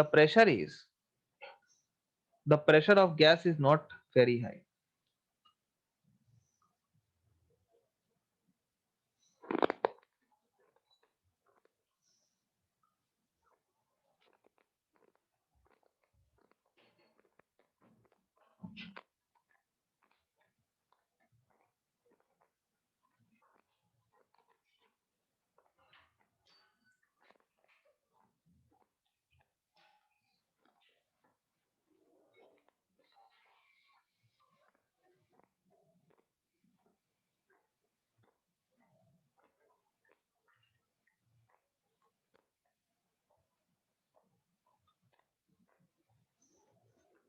देखो, जैसे मान लो कि आप किसी गैस को किसी लिक्विड में डिसॉल्व कर रहे हो, partial pressure and mole fraction. ठीक है, तो एक टाइम के बाद आप कितना भी प्रेशर बढ़ा दो, पहले तो ये स्ट्रेट जाएगा, उसका मोल फ्रैक्शन गैस का नहीं बढ़ेगा। क्यों नहीं बढ़ेगा? क्योंकि भाई एक हद तक ही इंटरमोलिकुलर, एक हद तक ही एक लिक्विड एक गैस को डिसॉल्व कर सकता है ना। सॉल्युबिलिटी नाम की एक चीज होती है, सॉल्युबिलिटी लिमिट के नाम की। ऐसा तो थोड़े ना कि infinite amount of gas dissolve कर दो लिक्विड में। ऐसे तो बोलोगे तो, अगर ये लॉ अगर इनफाइनाइट तक वैलिड है, तो इस हिसाब से तो पूरा यूनिवर्स में जितना गैस है सबको एक ग्लास ऑफ वाटर में हम डिसॉल्व कर सकते हैं, अगर हेनरी लॉ के हिसाब से चले तो। क्या मैं गलत बोल रहा हूँ? Yes. ठीक है, तो एक particular amount of gas he dissolve कर सकते हो, तो ये हेनरी लॉ की लिमिटेशन है। वो क्या बोलता है, pressure is directly proportional to mole fraction, but it is not valid till the infinite pressure, it is valid to a particular pressure also only. ठीक है, when the pressure is not too high. Second, when the temperature is not too low, the temperature is not too low. इस हिसाब से अगर मान लो कि पूरा temperature 0 kelvin हो गया, तो पूरा का पूरा गैस क्या हो जाएगा, बोलो जो भी है एटमॉस्फेयर में सब डिसॉल्व हो जाएगा उसके अंदर। इस हिसाब से एंटार्क्टिका में तो भाई गैस रहना ही नहीं चाहिए हवा में, बहुत कम रहना चाहिए, क्योंकि वहां टेम्परेचर -100 डिग्री सेल्सियस से भी कम हो सकता है। अरे बोलो, सॉरी -100 नहीं जाता, 770 -80 तक जाता है। बोलो समझ में आ रहा है कि नहीं जा रहा है? ये सर आ रहा है। ठीक है, नेक्स्ट इज, ये चीज ध्यान में बहुत रखना जरूरी है कि the gas should not go under a chemical reaction. Gas should not go under a chemical reaction, under a chemical reaction, क्योंकि बेटा ये देखो, ये जो है so solubility is a physical change. अब मान लो कि जैसे कि मान लो कि गैस है 1 मोल, आपने डाला 1 मोल और पानी में जाके मतलब कि हो गया 2 मोल, तो आप मतलब कि उसकी सॉल्युबिलिटी डबल हो गई ना। अब आप चेक करोगे उसका मोल फ्रैक्शन तो डबल दिखेगा आपको। बात समझ में आ रही है कि नहीं? तो उससे जो आपका मैथमेटिक्स है वो गड़बड़ा जाएगा। तो जो गैस जो भी जा रहा है पानी के अंदर वो डिसॉल्व नहीं, मतलब वो केमिकल रिएक्शन नहीं करना चाहिए या डिसोसिएशन नहीं करना, जैसे 1 मोल गया 2 मोल बन गया, ऐसा नहीं होना चाहिए। या फिर मान लो गैस पानी के साथ ही रिएक्ट कर गया, ऐसा नहीं होना चाहिए। क्या मेरी बात समझ में आ रही है? बोलो हाँ कि ना। जैसे मान लो आपने NaOH गैस को डाल दिया एसिटिक एसिड में, दोनों रिएक्ट कर गए। ठीक है, आ रही है बात समझ में? अरे बोलो हाँ कि ना। Yes sir. समझ में आ रहा है? तो gas should not go under a Yes. Chemical reaction, the gas should not dissociate और एसोसिएट, शुड नॉट डिसोसिएट। मतलब ऐसा नहीं कि आपने गैस डाला वो अंदर जाके 2 मॉलिक्यूल 1 मॉलिक्यूल हो गया या 1 मॉलिक्यूल टूट गया। डिसोसिएट और एसोसिएट ऐसा भी नहीं होना चाहिए। ठीक है, मतलब it should be a pure physical change, not a chemical change. एक आसान भाषा में अगर बात करें तो it should be a physical change because the process of solubility is a physical change not a chemical change. I am clear? बोले बेटा हाँ कि ना। ठीक है, यस सर। तो नेक्स्ट क्लास के लिए बेटा इसको जहां तक पढ़ाया है उसको पढ़ के रखिएगा, ठीक है, अच्छे से। और आगे का टॉपिक मैं लिख देता हूं ताकि आप लोग फिर से बदमाशी ना करें और पढ़ के आए। तो मॉड्यूल या कहीं से भी ये सब टॉपिक पढ़ के आइएगा। कौन कौन से टॉपिक है पढ़ने के लिए? वेपर प्रेशर, ठीक है, वेपर प्रेशर पढ़ लीजिएगा। फिर आप वेपर प्रेशर को पूरा डिटेल में पढ़िएगा अच्छे से, ठीक है ना। ओके, काफी बड़ा है। ओके, फिर आप ये पढ़ लीजिएगा, क्या बोलते हैं, राउट फ्लो पढ़ लीजिए। वेपर प्रेशर मतलब कि राउट फ्लो पढ़ लीजिएगा, ठीक है, राउट फ्लो अच्छे से पढ़ लीजिएगा, ठीक है। कोई दिक्कत? यहाँ तक पढ़ के रखिएगा। ओके, चलिए, दैट इज जी all sir. For the day. Yes, sir एक sir. सर डाउट है हाँ बोलो। सर, वो सर थोड़ा ड्रॉ करके बता, ऑर्गेनिक का है। ठीक है, ठीक है, इस पे आ जाओ। सर ठीक है, यहीं आप लोग पे जा सकते हैं सब लोग, कोई दिक्कत नहीं। हाँ, तुमको ड्रॉ Yes, sir. करना Yes, है? sir. Thank you, sir. जी सर। अच्छा रुको, परमिशन देता हूँ फिर। सर है सर परमिशन, मैं ड्रॉ कर सकता हूँ। अच्छा करो। जी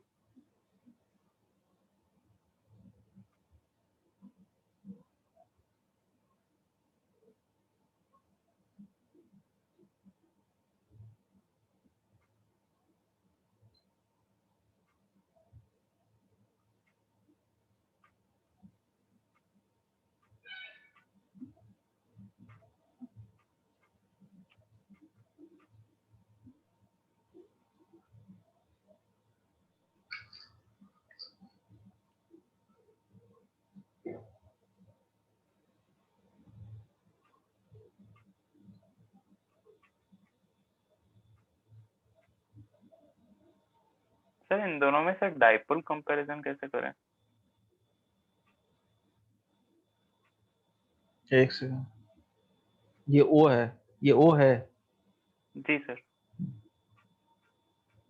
डाइपोल सवाल क्या है कि किसकी डाइपोल मोमेंट ज्यादा है, किसकी डाइपोल मोमेंट कम है? जी सर, किस में हाईएस्ट था? तो मैं सर मतलब दोनों को एलिमिनेट कर दिया और इस दो में कंफ्यूज हो गया। देखो यहाँ पे आप बेसिकली आप यहाँ पे क्या देखो, यहाँ पे आप ये देखो कि आपका जैसे ये देखो, ये 2 बेंजीन रिंग सेम है, कॉमन है। सॉरी सर, यहाँ पे भी है सर हाँ ऑक्सीजन। हाँ, ठीक है, चलो कोई बात नहीं। ओके, तो यहाँ पे एक सेकंड, यहाँ पे पहले देखो जो जो कॉमन है उसको छांटो। ये कॉमन है, ये कॉमन जी है, सर। ठीक है, ये कॉमन है, ये कॉमन है, ठीक है। ये ऑक्सीजन आपको यहाँ पे देखो, ये CO बॉन्ड तो ये इधर तो दोनों में कॉमन है। ओके, तो आपको जी सर। डिफरेंट क्या है, यहाँ पे आपको ये जो कार्बन है उससे यहाँ पे 2 कार्बन कनेक्टेड है जो आपको कौन से हाइब्रिडाइजेशन के हैं, sp2, सर sp2। ठीक है। और यहाँ पे ये जो डायरेक्टली कनेक्टेड है ये फिर आगे इस 2 बेंजीन रिंग से कनेक्टेड है, ठीक है। अच्छा, एक और चीज है यहाँ पे ध्यान देने वाली बात बेटा। अच्छा, resonance resonance resonance resonance resonance resonance तो है नहीं ना, ये कार्बन CO डबल बॉन्ड। अच्छा, इनके बीच में रेजोनेंस है, जी ठीक सर। है। यहाँ पे रेजोनेंस, यहाँ भी रेजोनेंस है। ओके, अब यहाँ पे आप अगर देखो तो एक सेकंड, यहाँ पे रेजोनेंस दोनों स्ट्रक्चर में है, ये सही है। यहाँ पे डबल बॉन्ड है, ठीक है। तो डबल बॉन्ड है तो इसका डाइपोल मोमेंट ज्यादा होगा, ठीक है। जी सर, कैसे सर वो देखो समझ। यहाँ पे क्या आपको, देखो आप ये देखो कि दोनों में ये दोनों कॉमन है, दोनों बेंजीन रिंग, ठीक है। ये ऑक्सीजन जी कॉमन है। सर। अब कार्बन पे डेल्टा प्लस चार्ज किस में ज्यादा होगा, यहाँ पे 2 एक्स्ट्रा sp2 कार्बन एटम है। समझ में आ जी रहा है? तो ये जो इफेक्ट लगा रहा है यहाँ पे ये दोनों, वो तो यहाँ भी लग रहा है। ऑक्सीजन जो इफेक्ट ऊपर लगा रहा है वो तो यहाँ भी लग रहा है। एक्स्ट्रा क्या लग रहा है इस कार्बन पे इफेक्ट, तो यहाँ पे 2 जो कार्बन है वो sp2 आपको वो इलेक्ट्रोनेगेटिव है इस कार्बन से, ऑब्वियसली। समझ में आ रहा है ना? जी सर। तो इनकी नहीं सर, इलेक्ट्रोनेगेटिव उनका रिजल्टेंट बीच में आ जाए। क्या बेटा? सर उनका मतलब रिजल्टेंट बीच में आ जाएगा इन दोनों हाँ का। हाँ एग्जैक्टली, ठीक है। तो इस वजह से देखो यहाँ पे रिजल्टेंट आ जाएगा। तो इस वजह से क्या है बेटा, अब यहाँ पे अगर आप देखो तो यहाँ पे भी रिजल्टेंट, यहाँ पे रिजल्टेंट तो ऊपर की तरफ जाएगा। यहाँ पे जी सर। एक सेकंड रुक जाओ, हाँ यहाँ पे भी ऊपर की तरफ जा रहा है और यहाँ पे नीचे की तरफ बस ये दोनों है। तो बेसिकली आप देख रहे हो कि ये 2 जो कार्बन है ना, इसी कारण इसकी डाइपोल मोमेंट बढ़ेगी, एक्स्ट्रा है। समझ आ रहा है? उसके अलावा आप ये भी देखो कि इसके नंबर ऑफ RS ज्यादा है, तो नंबर ऑफ RS ज्यादा है तो बेसिकली आप ये कह सकते हो कि चार्ज सेपरेशन क्या होगा, ज्यादा होगा ना। मतलब जितने ज्यादा RS बनेंगे उतना ज्यादा तो चार्ज सेपरेशन होगा ना। समझ आ रहा है कि नहीं आ रहा? जी सर। ठीक है, और बताओ और कुछ। सर सर, और एक है हम बोलो। सर।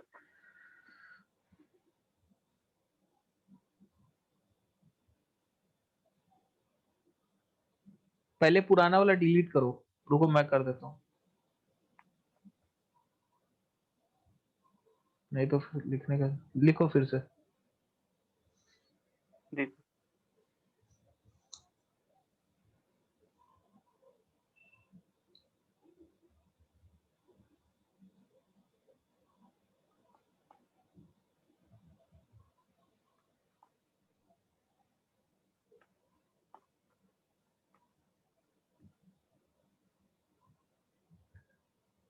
जी सर। सर इन दोनों में सर डाइपोल मोमेंट किसका ज्यादा? सर यहाँ पे अभी कुछ लगा है सर, कुछ भी। हाइड्रोजन होगा। जी सर। देखो ये क्या है, डबल बॉन्ड? नहीं सर, सिंगल है सर, गलती से हो गया। देखो ये कौन सा फॉर्म है, ये कौन सा फॉर्म है, सिस, सर सिस। ठीक है। ये कौन सा फॉर्म है, ट्रांस। अगर इसका डाइपोल मोमेंट का डायरेक्शन देखोगे तो एक ये है और एक ये है, ठीक। रिजल्टेंट इस डायरेक्शन में। जी सर। आ रही बात समझ में? यहाँ पे आपका, अच्छा यहाँ पे अगर आप ध्यान दो तो इसका इसका रिजल्टेंट इस डायरेक्शन में है, F और F। ये आपको क्या है, अच्छा ये आपको क्या है, ये तो आइसोमर ही नहीं है, ये वाला इसका तो आइसोमर ही नहीं है, इसमें तो दोनों में सेम ही है ना। सर सर सर इसमें जो सर क्वेश्चन में सिर्फ इतना तक दिया था, मतलब इतना दिया था, ये वाला नहीं दिया था। अच्छा ये नहीं दिया है, नहीं सिर्फ सर। इतना लिखा है। अच्छा जी सर। ओके, और इसमें 2 डिफरेंट डिफरेंट कार्बन दे दिए है ना। जी सर। चलो कोई बात नहीं। तो डाइपोल मोमेंट का जो यहाँ वैल्यू हो जाएगा, ओके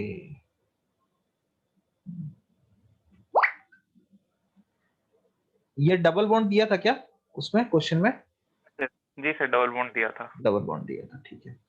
अच्छा, अगर मान लो कि यहाँ मैं अगर डिस्टेंस वाइज देखूं तो यहाँ पे फ्लोरीन दोनों में है, तो ये तो दोनों में होगा। It will obviously depend upon theta, theta पे डिपेंड करेगा।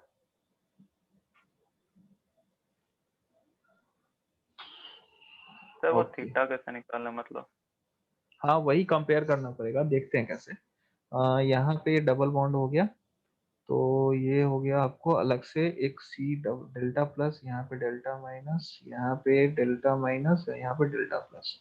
यहाँ पे क्या सीन है, डेल्टा माइनस और यहाँ पे ऑलरेडी डेल्टा प्लस है और इसको ये भी खींच रहा है, ठीक है। तो यहाँ पे ये डेल्टा माइनस, ठीक है। अच्छा, अगर ये इसको खींच रहा है तो इस पे डेल्टा प्लस है ऑलरेडी, तो ये आसानी से इसको इलेक्ट्रॉन नहीं देगा, तो इस डाइपोल की जो वैल्यू होगी वो थोड़ी सी घट जाएगी। तो इस डाइपोल की जो वैल्यू थोड़ी सी घट जाएगी, तो इसका डाइपोल मोमेंट थोड़ा सा घट जाएगा और इसका डाइपोल मोमेंट सेकंड ज्यादा है क्या? जी सर, सेकंड का ज्यादा है। हाँ, ठीक है। देखो इसमें एक छोटा सा एक ऑब्जर्वेशन बताता हूँ तुमको, ठीक है, समझने के लिए, ठीक है, ध्यान से सुनना। जी सर। जैसे ये फ्लोरीन है, ठीक है, ये फ्लोरीन है। अब बेटा अगर इस जी सर। फ्लोरीन पे अगर तुम ध्यान दो तो ऐसा इमेजिन करो, ये फ्लोरीन इस कार्बन से इलेक्ट्रॉन को खींच रहा है, इस पे डेल्टा प्लस चार्ज आया, ठीक। जी सर। अब एक और फ्लोरीन है जो इस कार्बन से इलेक्ट्रॉन को खींच रहा है। अब बेटा इस फ्लोरीन के कारण इस पे ऑलरेडी एक डेल्टा प्लस है। अब ये कार्बन क्या उतनी आसानी से इलेक्ट्रॉन फ्लोरीन को देगा जितनी आसानी से एक ही फ्लोरीन को दे रहा था? क्योंकि ऑलरेडी इस पे नहीं एक सर, दूसरे थोड़ा फ्लोरीन के मुश्किल कारण पॉजिटिव चार्ज है। हरी बात समझ में? जी सर। तो अगर मैं इस बॉन्ड को ए बोल दूं, इस बॉन्ड को ए बी बोल दूं, तो charge separation in bond A will be greater than charge separation in bond B. मतलब बस सोचने के लिए बोल सकता हूँ, वैसे तो दोनों में बराबर ही होगा क्योंकि दोनों एक दूसरे को इफेक्ट करेंगे ना सेम वे में। बस ये सोचने के लिए, मतलब मैं ओवरऑल बोल रहा हूँ कि यहाँ जो CF बॉन्ड का जो डाइपोल मोमेंट होगा that will be less than the CF bond dipole moment in this, slightly less. क्यों होगा यहाँ पे स्लाइटली लेस? क्योंकि यहाँ पे अलग अलग कार्बन से डेल्टा प्लस और मतलब कि ये कनेक्टेड है, तो ये डायरेक्टली ये carbon is not that much influenced by this fluorine, but यहाँ पे ये कार्बन क्या बगल वाले फ्लोरीन से डायरेक्टली इन्फ्लुएंस्ड है। बात समझ में आ रही है मैं क्या बोल रहा हूँ? जी सर। जी सर, समझ ठीक है, ये रीजन हो सकता है। दूसरा रीजन क्या हो सकता है कि यहाँ पे अगर आप ध्यान दो तो इस रीजन के कारण आप लिख सकते हो इसका क्या होगा, बोलो, यू ज्यादा होगा क्योंकि ये कार्बन जो है सो डायरेक्टली दो फ्लोरीन से इन्फ्लुएंस्ड है, तो इस पे जो डेल्टा प्लस चार्ज होगा ये दूसरा फ्लोरीन मतलब दोनों रिजल्टेंटली उतना इंड्यूस नहीं करेगा, ठीक है। और वो जो डिफरेंस होगा वो काफी स्लाइट होगा। दूसरी चीज आप ये बोल सकते हो कि यहाँ पे फ्लोरीन के बीच में जो डिस्टेंस होगा वो कम होगा विथ रिस्पेक्ट टू व्हाट, यहाँ पे डिस्टेंस, ठीक है। ओके, तो इसकी थीटा विल बी, अगर थीटा 1 बोल दो, इसको थीटा 2 बोल दो, तो theta 1 will be greater than theta 2। जी सर। समझ में आ रहा है? तो जिसकी थीटा ज्यादा होती है उसका डाइपोल मोमेंट भी क्या होता है, ज्यादा होता है, ठीक है। और बोलो, ये सब क्वेश्चन किस किताब का है? MS चौहान का है ना? जी सर। उसी में ऐसा ऐसा सवाल रहता है। एक मिनट सर, और है सर, फिर एक बार ट्राई करके पूछता हूँ। ठीक है, बोले ट्राई करो। देखो मैं बोल रहा हूँ बस क्वेश्चन को जो है ना मन से सोचो, दिल से, जो बेसिक आइडियाज है उससे सोचने की कोशिश करो, आंसर मिलेगा तुमको, ठीक है। जी सर। ज्यादा साइंस लगाओगे तो फिर गड़बड़ हो जाता है, ठीक है। बेसिक आइडियाज हमेशा काम आते हैं। चलो ठीक है बेटा, आज के लिए यहीं पे खत्म करते हैं फिर। Good night sir. Good night बेटा।